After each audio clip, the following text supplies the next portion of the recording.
ಆಗಿದೆ ಅನ್ನೋದು ಬಿಜೆಪಿ ಜೊತೆ ರಾಜೀನಾಮೆ ಕೊಡಬೇಕು, ಕ್ಷಮೆ ಕೇಳಬೇಕು, ಹಿಂದೂಗಳನ್ನ ಹಿಂಸಾವಾದಿಗಳು ಅಂತ ಹೇಳಿದ್ದಾರೆ. ಕ್ಷಮೆ ಕೇಳಬೇಕು ರಾಹುಲ್ ಗಾಂಧಿ ಅಂದರೆ ಅವರು ಅರ್ಥ ಮಾಡ್ಕೊಂಡಿಲ್ಲ ರಾಹುಲ್ ಗಾಂಧಿ ಅವ್ರ ಭಾಷಣ ಅಂತ ಭಾಳ ಸ್ಪಷ್ಟ ಆಯ್ತು. ಈಗ ಎಲ್ಲಿವರೆಗೆ ಬಿ ಜೆ ಪಿಯವರು ರಾಹುಲ್ ಗಾಂಧಿ ಅವ್ರನ್ನ, ಅವರ ಮನಸ್ಸನ್ನು, ಅವರ ಹೇಳಿಕೆಗಳನ್ನು ಅರ್ಥ ಮಾಡ್ಕೊಳ್ಳೋದಿಲ್ಲ, ಇದೇ ಕನ್ಫ್ಯೂಷನ್ನಲ್ಲೇ ಇರ್ತಾರೆ ಬಿ ಜೆ ಪಿಯವರು.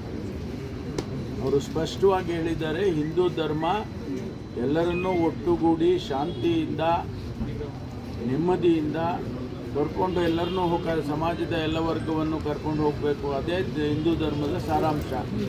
ಅದಕ್ಕೆ ವಿರುದ್ಧವಾಗಿರೋರು ಹಿಂದೂಗಳಲ್ಲ ಅನ್ನೋದನ್ನು ಹೇಳಿದ್ದಾರೆ. ಅದು ಯಾರಿಗೆ ಅಪ್ಲೈ ಆಗುತ್ತೆ ಅವರಿಗೆ ಅಪ್ಲೈ ಆಗ್ತದೆ. ಬಿ ಜೆ ಪಿಯವರಿಗೆ ಅಪ್ಲೈ ಆಗೋದಿದ್ದರೆ ಬಿ ಜೆ ಪಿಯವರಿಗೆ ಅಪ್ಲೈ ಆಗ್ತದೆ, ಆ ಅರ್ಥದಲ್ಲಿ ಹೇಳಿದ್ದಾರೆ. ಬೆಂಗಳೂರು ಕಮಿಷನರ್ ಬದಲಾವಣೆ ವಿಚಾರವಾಗಿ CM ಭೇಟಿ ಮಾಡಿದ್ದೀರಿ ನೋಡಿ, ನಾನು CM ಭೇಟಿ ಮಾಡೋದು ದಿನ ಭೇಟಿ ಮಾಡ್ತೇನೆ. ನಮ್ಮ ಇಲಾಖೆಯಲ್ಲಿ ಅನೇಕ ವಿಚಾರಗಳನ್ನು ಅವರ ಗಮನಕ್ಕೆ ತರಬೇಕಾಗುತ್ತೆ, ತೀರ್ಮಾನಗಳು ಮಾಡಬೇಕಾಗುತ್ತೆ. ಮತ್ತು ಸರ್ಕಾರದಲ್ಲಿ ಅನೇಕ ತೀರ್ಮಾನಗಳನ್ನು ಮಾಡುವಂಥ ಸಂದರ್ಭದಲ್ಲಿ ನಾವು ಕೂಡ ಸಲಹೆ ಸೂಚನೆಗಳನ್ನು ಅವರಿಗೆ ಕೊಡ್ತೇವೆ, ಅವರು ಕೇಳ್ತಾರೆ. ಇದು ಆಡಳಿತದಲ್ಲಿ ಇದು ಒಂದು ರೀತಿಯಲ್ಲಿ ದಿನನಿತ್ಯ ನಡೀತಾ ಇರ್ತಕ್ಕಂಥದ್ದು, ಅದರಲ್ಲೇನು ಹೊಸದೇನಿಲ್ಲ. DK ಶಿವಕುಮಾರ್ ಯಾರು ಶಾಸಕರು ಮಾತನಾಡ್ತಾರೆ, ಸಚಿವರು ಮಾತನಾಡ್ತಾರೆ, ಅವ್ರಿಗೆಲ್ಲ ನೋಟಿಸ್ ಜಾರಿ ಮಾಡ್ತಾರೆ. ಅದು ಅವರು ಅಧ್ಯಕ್ಷರು ಮಾಡೋ ಕೆಲಸ ಅಲ್ಲ.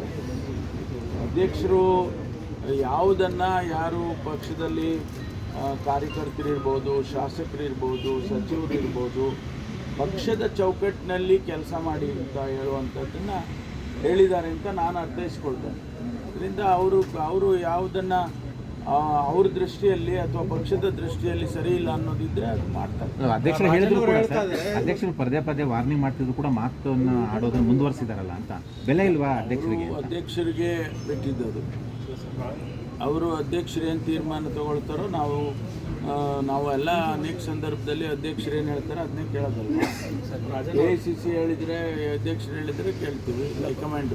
ಇಷ್ಟೆಲ್ಲ ಡೆವಲಪ್ಮೆಂಟ್ ಆದರೂ ಪಕ್ಷದ ಶಿಸ್ತು ಸಮಿತಿ ಕೂಡ ಏನು ತಲೆ ಕೆಡಿಸ್ಕೋತಾ ಇಲ್ಲವಲ್ಲ ಸರ್? ಇಷ್ಟೆಲ್ಲ ಟೀಕೆಗಳು ಬರ್ತಾ ಇದೆ. ಒಂದು ತಿಳ್ಕೊಳ್ಳಿ, ಯಾವ ಶಿಸ್ತು ಉಲ್ಲಂಘನೆ ಆಗಿದೆ ಅನ್ನೋದನ್ನು ಸ್ಪಷ್ಟವಾಗಿ ಆ ವ್ಯಕ್ತಿಯನ್ನು ಕರೆದು ಹೇಳಬೇಕಾಗುತ್ತೆ. ಆನಂತರ ಮುಂದಿನ ಬೆಳವಣಿಗೆ ಅಧ್ಯಕ್ಷರಿಗೆ ಬಿಟ್ಟಿರೋದು, ಯಾವ ರೀತಿ ಹ್ಯಾಂಡಲ್ ಮಾಡಬೇಕು ಅಂತ ನಾವು ಹೇಳೋಕ್ಕಾಗುತ್ತಾ? ನಿನ್ನೆ 3 ಕಾಯ್ದೆಗಳು ಜಾರಿಯಾಗಿದ್ದಾವೆ.